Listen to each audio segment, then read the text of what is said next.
coucou! Savez-vous de quoi on va parler aujourd'hui? Avec mes belles chaussettes Batman, avec des capes. Non, on va pas parler de Batman. On est le jour de la sortie de Mutafukaz, le film en Blu-ray et DVD. Du coup, je vais vous parler de ça.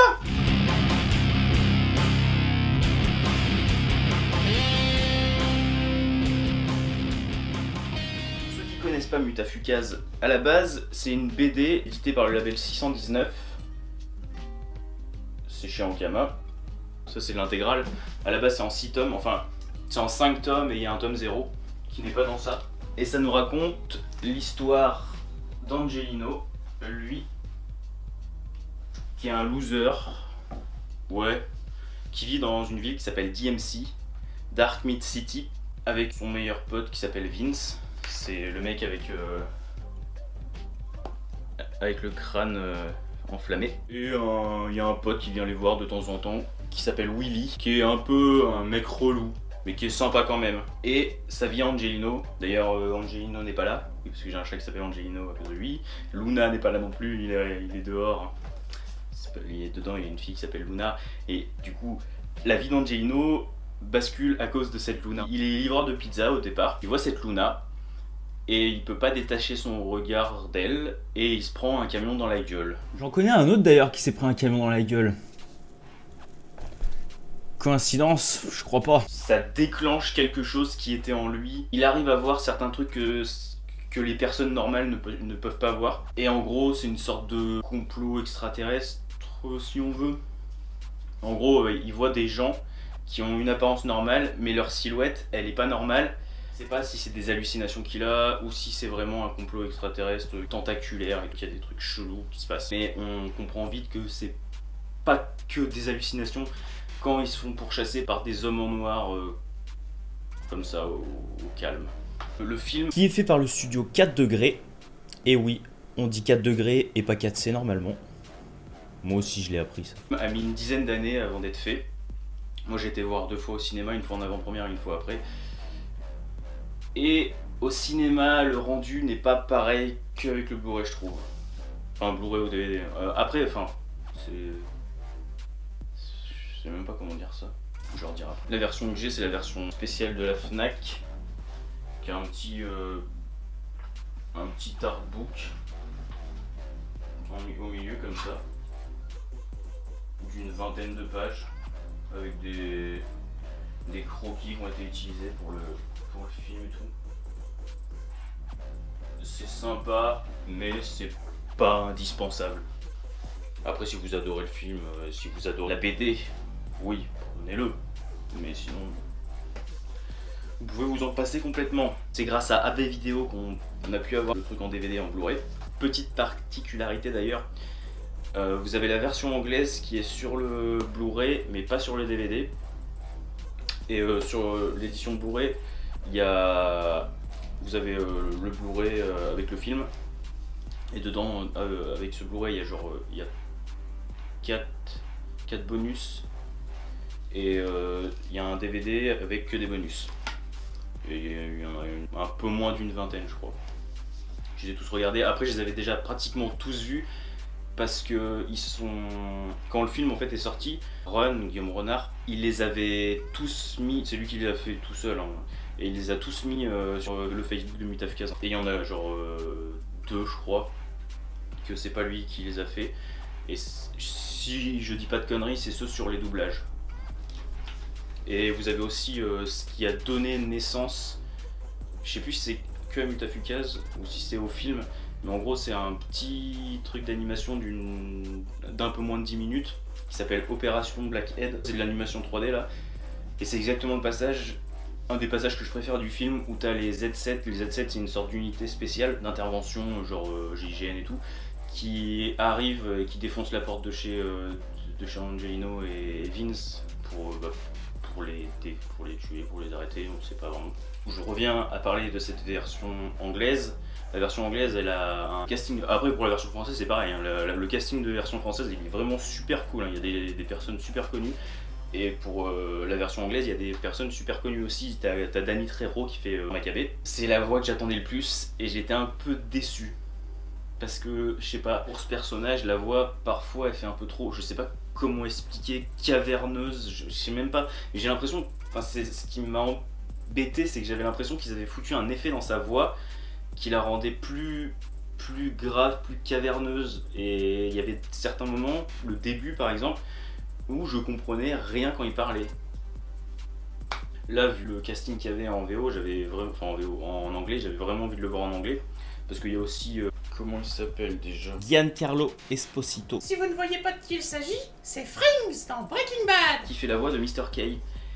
Et sa voix, mais elle est parfaite, mais un truc de malade. On le voit pas beaucoup, mais putain, ça va trop bien. Il y a l'acteur qui joue The Shield et qui, pour moi, c'est le père dans No Ordinary Family, qui joue un rôle qu'on voit vraiment souvent, c'est un des hommes en noir. Il y a une des actrices de Orange is the New Black qui joue Luna. Mais du coup, voilà, ça fait un bon casting. Il y a un rappeur qui joue Vince, d'ailleurs, il s'appelle Vince. Et voilà. Le Willy, mais il est génial, un truc de malade. Je pense qu'il est même encore mieux en anglais qu'en français, le Willy. Même si en français, il est déjà super cool. Hein. Mais en anglais, ce qui m'a dérangé aussi, c'est Angelino. La voix d'Angelino, elle est trop banale. Enfin, je sais pas comment expliquer. Elle est pas reconnaissable.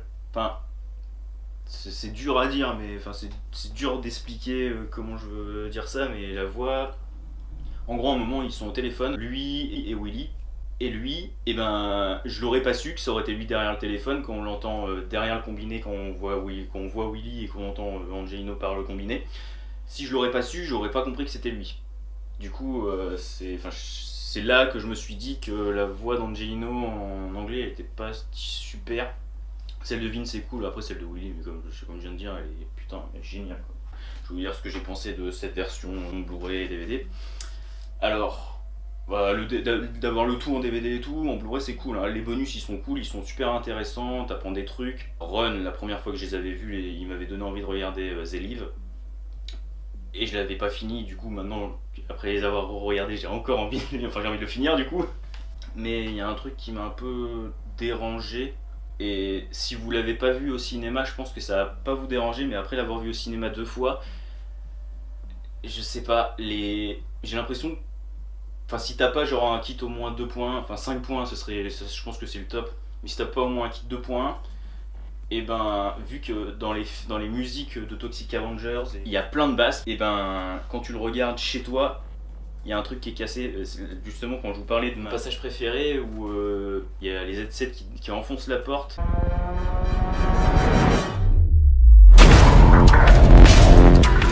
Et Angelino et Vince qui vont se cacher pour essayer juste après de rétorquer. Il y a enfin, ce passage, les 2 fois que je l'ai vu au cinéma, mais il me foutait des frissons tellement je le trouve super cool. Et là, bah, j'avais rien. Je l'ai regardé avec un casque ça passe un peu mieux quand même. Mais je l'ai regardé avec système 2 points. En fait, c'est un siège comme ça avec. En fait, il y a du son là et là, il y a les basses derrière et il vibre. Et ça va, ça passait, mais si on l'écoute juste avec le son de la télé, ça casse un truc, mais vraiment, c'est assez dommage, je trouve. Et pour ceux qui sont amoureux, qui sont fans de l'univers du label 619, du label 619 tout court même, il y a plein de runs, il y a plein de petites références à ça, il y a des doggy bags, il y a plein de trucs. On a vraiment des fois, c'est tout petit truc voilà. Aussi un autre truc qui m'a dérangé, on peut le mettre en anglais, mais on n'a pas de sous-titres anglais, et ça m'a fait chier parce que quand je regarde des trucs en anglais, j'aime bien regarder avec des sous-titres en anglais parce que bah, comme je vous le disais au début, quand Maccabée il parle au tout début du film, et ben je comprenais pas ce qu'il disait avec les sous-titres. Je pense que mon oreille elle aurait fait tilt quoi avec les sous-titres. Et là tu peux juste mettre des sous-titres en français, et les sous-titres en français je pense qu'ils sont... À la base je pensais qu'ils étaient calés avec la version française, après j'ai re-regardé et non. Du coup je pense qu'ils ont été faits, ça c'est cool, mais la traduction est faite bizarrement, et ça c'est moins cool. Parce que des fois il y a des trucs qui sont traduits, non, enfin... Ça se dit pas comme ça quoi, enfin je sais pas.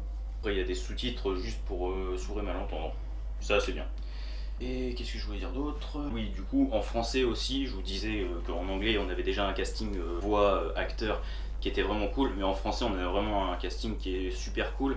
Parce que pour Angelino, on a Orelsan. Alors à la base, quand j'ai appris que c'était lui qui allait faire la voix de Lino, J'étais très sceptique et au final, sa voix elle est atypique et du coup tu le reconnais très vite et ça lui colle parfaitement. Vince c'est Gringe et la voix de Vince elle est super cool. La voix de Willy c'est un acteur, en fait cet acteur c'est un pote à eux, il s'appelle Redouane Archané. Et après on a encore des doublages de qualité parce que on a la voix française de Daryl Dixon de The Walking Dead. Moi je le regarde pas en français mais c'est cool ça, d'avoir des voix françaises de séries qui sont super connues ou de trucs super connus. On a la voix du doublage officiel de Stallone, la voix du doublage officiel de Tom Hardy, c'est pas rien quoi. Le casting, que ce soit en anglais ou en français, il est comme ça. Hein. Et ça colle parfaitement bien avec le film. Et ça c'est cool. Et d'ailleurs, je pense que je préfère... Je sais pas. Ouais si, je pense que je préfère même la VF. Hein. Et après, on a aussi une personne... Alors là, mais ça me stresse, mais depuis la première fois que j'ai vu le film... La première fois c'était en avant-première, il y avait Run, et du coup je lui ai demandé à la fin, le personnage dans le film, c'est Professeur Fagor, c'est Gilbert Lévy. Et Gilbert Lévy, c'est la voix de Moe dans Les Simpsons, c'est la voix de Lenny dans Les Simpsons, c'est la voix de Oncle Jimbo dans South Park. Et sa voix, ça se voit que c'est lui. Après il fait vraiment plein d'autres trucs, hein. Mais j'arrive pas à ça, parce que quand je l'ai vu au cinéma, la première fois, j'étais là, putain mais c'est la voix de qui ça? Mais c'est un truc de malade, c'est abusé, je l'ai déjà entendu quelque part et je sais pas où. Et j'arrive toujours pas à savoir. Parce que la voix qu'il fait dans le film, c'est exactement la même intonation, le même timbre de voix qu'il a déjà fait dans un autre truc, que ce soit jeu vidéo ou série d'animation ou truc. Et j'arrive pas à savoir qui c'est. J'ai écouté, du coup quand Guillaume m'a dit que c'était la voix de Moe en français, du coup j'ai été écouté et j'étais là... Non, c'est pas à ça que ça me fait penser. Du coup après j'étais écouté Oncle Jimbo parce que ça me faisait penser à ça déjà avant. Et ça y ressemble beaucoup, mais c'est pas encore ça. Et Lenny c'est pareil. Lenny, là je l'ai juste fait juste avant de filmer. Et je me suis dit, c'est peut-être Lenny, hein, parce que... Et non. Et en gros, il me fait penser à une personne plus ou moins pareille que dans Mutafukaz. Genre je sais pas, je le vois se frotter les mains comme ça. En mode, c'est un professeur et à moitié machiavélique, sadique, mais je vois pas dans quoi j'ai entendu sa voix et ça m'énerve, mais un truc de malade. Du coup, s'il vous plaît, si vous savez d'où ça vient, vous pouvez me le dire. Parce que moi, ça me... Ils ont gagné des prix au festival Gérard Meurtre, le prix de la meilleure musique originale et le prix du jury des jeunes de la région Est. Et c'est cool. Qu'est-ce que je pourrais dire d'autre? Ah bon rien. Ah oui, ouais, du coup je vais reparler du film, de sa sortie en France. Et ce qui est dommage c'est que en France on est un pays où pour nous on voit film d'animation, et c'est c'est pour les enfants, c'est trop bien. Non, parce que ça c'est pas un film pour les enfants justement, c'est un film d'animation. Et il y a du sang, c'est violent, du coup c'est interdit aux moins de 12 ans. Et à cause de ça, le film il a pas été projeté dans beaucoup de salles en France, c'est dommage. Parce que le film, il mériterait beaucoup plus, faut le voir, parce que c'est vraiment cool. Après si vous êtes sur cette chaîne, je pense que vous lisez des BD, des comics, et procurez-vous l'intégrale de Mutafukaz et lisez-la, parce que c'est génial, c'est trop bien. Enfin bref, mis à part les petits défauts, genre que pour moi ça ait cassé quelque chose, le fait que les basses, j'ai l'impression qu'elles soient moins présentes qu'au cinéma, et que les sous-titres, si vous voulez le voir en anglais, c'est bizarre, ça m'a un peu dérangé. Le film est super cool et rien qu'en français il est génial le film. Du coup procurez-le vous, surtout si vous n'êtes pas allé le voir au cinéma, bande de coquinous. Allez, au revoir. N'oublie pas de t'abonner. Allez.